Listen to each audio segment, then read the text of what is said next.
And so today I am not going to be reviewing any book in particular, and that is because I want to spend time talking to you about how to start reading again. I realize that it's not just all about telling people to read. Most people actually want to read, but the passion, the zeal for reading is no longer there. I've been there before, and I know quite a couple of people who have also been there before. You just find out that you used to love to read, but all of a sudden you just can't picture or pinpoint your reason for not being able to pick a book and finish it. And then sometimes you just realize that you can pick a book, but you will never get to finish that book. It's not like something is wrong with you. It's not like you don't love reading. It's just that sometimes you need to really figure out what exactly is the problem before you can be able to fix the problem. You cannot fix a problem that you do not know. And so in this video, I'm going to be sharing with you 3 steps that can help you to start reading again. And maybe, just maybe, you've made 1 or 2 mistakes in the past that is responsible for, not giving you the opportunity to pick up a book and finish reading that particular book.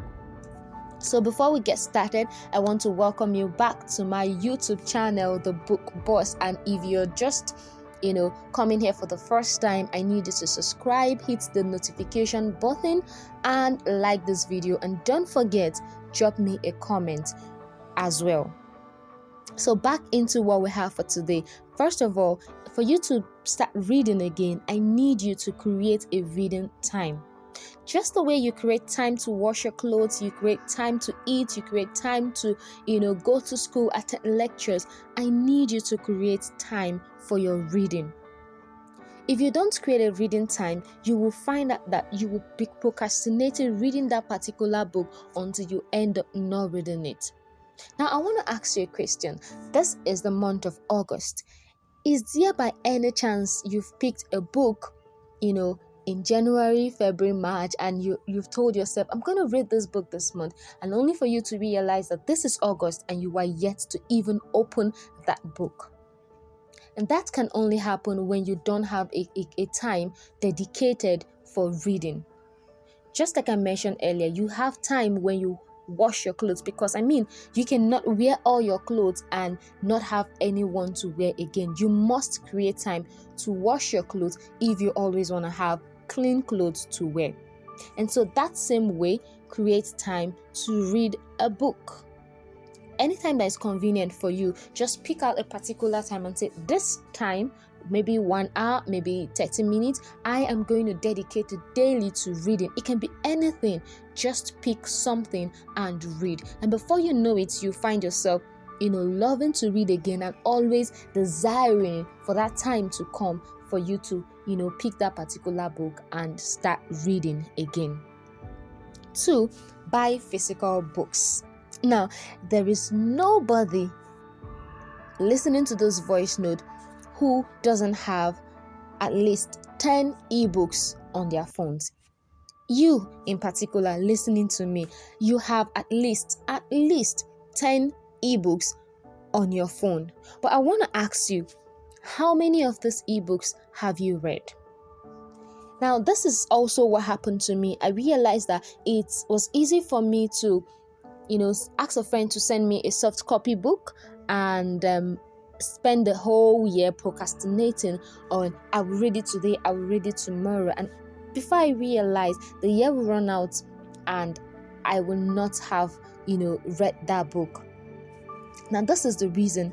Your phone has a lot of, documents. You have a lot of work to do with your phone, especially those whose offices are on their mobile phones. Like you all you do is on your mobile phone. You write, you design, and a lot of things you do on your mobile phone. Now, if your books are part of those documents on your mobile phone, you will get to a point where you cannot even be able to pinpoint where this particular book is on your phone. Why is that so? It is so because you have a lot of activities going on and there is nothing reminding you about that book. But when you have a physical book you are always with, or you always see it on your bed, you always want to pick up that book and read, because you find out that, oh, I've not read this book in 2 weeks, I've not read this book in 1 week, and you want to pick up that book and read it. And lastly, pick a book that would interest you. And that is why you need to spend time watching book reviews, so you'll be able to pick an interesting book that will inspire you to read.